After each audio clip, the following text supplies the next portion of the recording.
ನಮಸ್ತೆ. ಮನಸ್ಸು ಜೋಪಾನ, ಮೌನದ ನೋವಿಗೆ ಅಕ್ಷರಗಳ ಮುಲಾಮು ಬರೆದಿರೋದು ಪದಚಿಹ್ನೆ ಅವರು. ಬನ್ನಿ, ಇದೆಲ್ಲ ಮುಗಿಸ್ಕೊಂಡು ಬಂದಮೇಲೆ ಈಗ ನಾವು ಮನಸ್ಸಿಗೆ ಇನ್ನೇನು ಹೇಳೋಕ್ಕೆ ಟ್ರೈ ಮಾಡ್ತಾ ಇದ್ದೀವಿ. ಇದೆಲ್ಲ ಅನುಭವಗಳನ್ನು ಅರ್ಥ ಮಾಡಿಸಿ ಜ್ಞಾನವನ್ನು ಕೊಟ್ಟಂಥ ಮನಸ್ಸಿಗೆ ನಾವಿವಾಗ ಏನು ಹೇಳ್ತೀವಿ ನೋಡೋಣ. ಪ್ರಿಯ ಮನಸ್ಸೇ, ನಿನ್ನ ಮಾತುಗಳ ಮೇಲೆ, ನಿನ್ನ ಮೇಲೆ ನನಗೆ ಪ್ರೀತಿ ಹುಟ್ಟಿದೆ. ಸದ್ಯ ಈಗಲಾದರೂ ಅರ್ಥ ಆಯ್ತಲ್ಲಪ್ಪ ಮನಸ್ಸು ಮಾತಾಡ್ತಾ ಇರೋದು. ನಾನು ನಿನ್ನನ್ನು ಕಡೆಗಣಿಸಬಾರ್ದಿತ್ತು ಅಂತ ಈಗ ಅನ್ನಿಸ್ತಾ ಇದೆ. ಕೆಲವೊಮ್ಮೆ ನಾನು ಅಂದುಕೊಂಡಿದ್ದನ್ನು ಮಾಡಲು ಹೋಗಿ ನಿನಗೇನೋ ಅನ್ಯಾಯ ಮಾಡಿಬಿಟ್ಟೆ ಅನ್ನೋ ಭಾವ ಕಾಡ್ತಾ ಇದೆ. ಆದರೆ ಇದರಿಂದ ಕೂಡ ಬೇಗ ಹೊರಗೆ ಬರ್ತೇನೆ. ಯಾಕಂದರೆ ಇದನ್ನು ನೀನೇ ಹೇಳ್ಕೊಟ್ಟಿದ್ಯಾ ಅಲ್ವಾ. ನೀನು ನನ್ನ ದ್ವೇಷಿ ಅಂದ್ಕೊಂಡಿದ್ದೆ. ನಿನಗೆ ನನ್ನ ಮೇಲೆ ಇಷ್ಟು ಕಾಳಜಿ ನೀನು ನನ್ನ ದ್ವೇಷಿ ಅಂದರೆ ನನ್ನ ವೈರಿ ಅಂದ್ಕೊಂಡಿದ್ದೆ. ನಿನಗೆ ನನ್ನ ಮೇಲೆ ಇಷ್ಟೊಂದು ಕಾಳಜಿ ಇದೆ ಅಂತ ನಂಗೆ ಗೊತ್ತಿರಲಿಲ್ಲ. ಎಲ್ಲರೂ ಹೇಳಿದಂತೆ ನಿನ್ನ ಮಾತನ್ನು ಕೇಳಬಾರ್ದು ಅಂದ್ಕೊಂಡಿದ್ದೆ. ಎಲ್ಲರೂ ಹೇಳ್ತಾರೆ ಗೊತ್ತಾ, ಮನಸ್ಸಿನ ಮಾತನ್ನು ಕೇಳಬೇಡ ಅಂತ ಅಂದ್ಕೊಂಡಿದ್ದೆ. ಆದರೆ ನಿನ್ನ ಮಾತನ್ನು ಕೆಲವೊಮ್ಮೆ ಕೇಳಬೇಕು ಅನ್ನೋದು ನಿನ್ನ ಮಾತು ಕೇಳಿದ ಮೇಲೆ ಅರ್ಥ ಆಗ್ತಾ ಇದೆ. ಮೊನ್ನೆ ಹೀಗೆ ಆಯಿತು. ಯಾವುದೋ ಒಂದು ಕಾಫಿ ಶಾಪ್ಗೆ ಹೋಗಿದ್ದೆ. ಅಲ್ಲಿ ಎಲ್ಲರೂ ಅವರ ಪಾಡಿಗೆ ತಮ್ಮದೇ ಲೋಕದಲ್ಲಿ ಮುಳುಗಿದ್ರು. ನಾನು ಒಂದು ಮೂಲೆಯ ಟೇಬಲ್ನಲ್ಲಿ ಹೋಗಿ ಕುಳಿತೆ. ಅದಾದ ಸ್ವಲ್ಪ ಹೊತ್ತಿಗೆ ಅಲ್ಲೊಬ್ಬ ಬಂದ. ಬಹಳ ಖುಷಿಯಿಂದ, ಬಹಳ ಎನರ್ಜಿಯಿಂದ ಶಾಪ್ ಒಳಗೆ ಬಂದ. ಅವನ ಮುಖದಲ್ಲಿ ಒಂದು ಸಣ್ಣ ನಗು ಇತ್ತು. ಅದು ಯಾವ ಕಾರಣಕ್ಕಿತ್ತೋ ಗೊತ್ತಿಲ್ಲ. ಆದರೆ ಅದನ್ನು ನೋಡಿದಾಗ ನನಗೂ ಏನೋ ವಿಚಿತ್ರ ಖುಷಿ ಆಯಿತು. ನಮ್ಮ ಒಂದು ಸಣ್ಣ ನಗು ಅಪರಿಚಿತರನ್ನು ಸಂತಸಗೊಳಿಸಬಹುದಲ್ಲವೇ ಎಂದು ತಿಳಿದು ಆಶ್ಚರ್ಯವಾಯಿತು. ನಿನಗೆ ಧನ್ಯವಾದ ಹೇಳಬೇಕು ಅನ್ನಿಸ್ತು. ಆದರೆ ಧನ್ಯವಾದ ಹೇಳಿ ನನ್ನಿಂದ ದೂರ ಮಾಡ್ಕೊಳ್ಳೋಕೆ ನಂಗೆ ಇಷ್ಟ ಇಲ್ಲ. ಈ ಸಂಭಾಷಣೆ ಇನ್ನೂ ಮುಂದುವರಿಬೇಕು ಅಂತ ನಂಗೆ ಆಸೆ ಇದೆ. ಮನಸ್ಸಿಗೆ ಶಾಂತಿ, ನೆಮ್ಮದಿ, ಖುಷಿ ಸಿಗುತ್ತದೆ ಇರುತ್ತದೆ.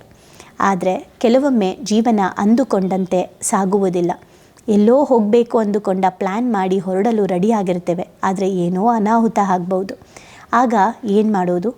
ಬಹಳ ಇಷ್ಟಪಟ್ಟು ಪಡೆದುಕೊಂಡ ಕೆಲಸದಿಂದ ನಮ್ಮನ್ನು ತೆಗೆದು ಹಾಕಿಬಿಟ್ರೆ ನಾವೇನು ಮಾಡೋದು? ಯಾರ್ದೋ ತಪ್ಪಿನಿಂದ ಅಪಘಾತ ಆಗಿ ಪೆಟ್ಟು ಮಾಡಿಕೊಂಡ್ರೆ ನಾವೇನು ಮಾಡೋದು? ನೋವಾಗತ್ತಲ್ವಾ?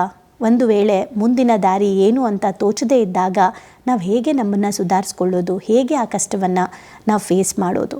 ಇದು ನಿನ್ನ ಮೇಲಿನ ಬೇಸರದಿಂದ ಕೇಳುತ್ತಿರುವ ಪ್ರಶ್ನೆ ಅಲ್ಲ. ನಿನ್ನ ಹತ್ತಿರ ಮಾತ್ರವೇ ಸರಿಯಾದ ಉತ್ತರ ಸಿಗಬಹುದು ಎಂಬ ನಂಬಿಕೆಯಿಂದ ಕೇಳುತ್ತಿರುವೆ. ಸೊ ಫೈನಲಿ ನಮಗೆ ನಮ್ಮ ಮನಸ್ಸಿನ ಮಾತು ಅಂದರೆ ಅರ್ಥ ಆಯಿತು. ಮನಸ್ಸಿನ ಮಾತನ್ನು ಅರ್ಥ ಮಾಡಿಕೊಂಡು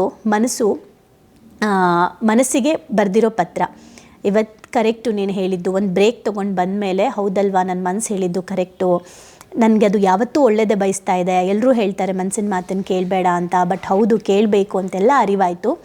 ಈಗ ಇನ್ನೂ ಒಂದು, ನನಗೆ ಇಲ್ಲೇ ಸ್ಟಾಪ್ ಆಗೋದು ಬೇಡ, ನಿನ್ನ ಮಾತುಕತೆ ಯಾವಾಗಲೂ ಕಂಟಿನ್ಯೂ ಆಗಲಿ ಅಂತ ಹೇಳಿದ್ರು. ಇಲ್ಲಿ ಏನಂತ ಅಂದರೆ, ನಾನು ಈ ಚಾಪ್ಟರ್ನ ಈ ಬುಕ್ಕಲ್ಲಿ ಇವತ್ತಿಗೆ ಎಂಡ್ ಮಾಡ್ತಾ ಇದ್ದೀನಿ. ಮನಸ್ಸಿನ ಮುಂದಿನ ಮಾತುಕತೆನ ನೀವು ಈ ಪುಸ್ತಕ ತಗೊಂಡು ಓದಬೇಕಾಗಿದೆ.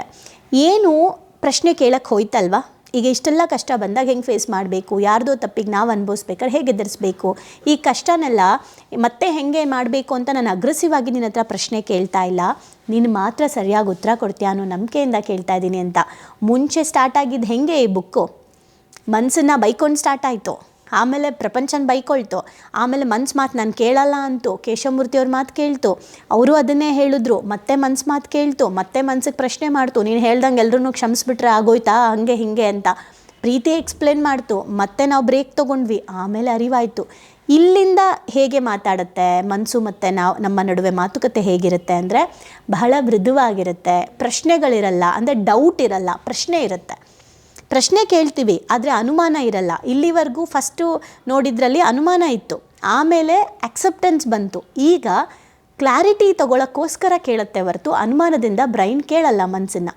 ಆ ಥರ ಮನಸ್ಸು ಜೊತೆ ಕನೆಕ್ಟ್ ಆಗಿಬಿಟ್ರೆ ಆ ಹಂತಕ್ಕೆ ಹೋಗ್ಬಿಡ್ತೀವಿ. ಇದನ್ನು ಮಾಡಲಾ ಬೇಡವಾ, ನೀನೊಂಚೂರು ನಂಗೆ ಗೈಡ್ ಮಾಡು ಅಂತ ಕೇಳ್ತೀವಿ ನಾವು ನಮ್ಮ ಮನಸ್ಸನ್ನು. ಭಾಳ ಚೆನ್ನಾಗಿ ಗೈಡ್ ಮಾಡುತ್ತೆ. ಅದು ಹೆದರಿಸ್ತಿದೆ ಅಂತ ಅಂದ್ಕೊಂಬಿಡಿ, ಅದು ನನಗೆ ಭಯ ಪಡಿಸ್ತಾ ಇದೆ ಅಂದರೆ ನನಗೇನೋ ಒಂದು ಅರ್ಥ ಮಾಡ್ಸೋಕ್ಕೋಸ್ಕರ ಹೇಳ್ತಾ ಇರುತ್ತೆ, ಅದನ್ನು ಮರಿಬಾರ್ದು.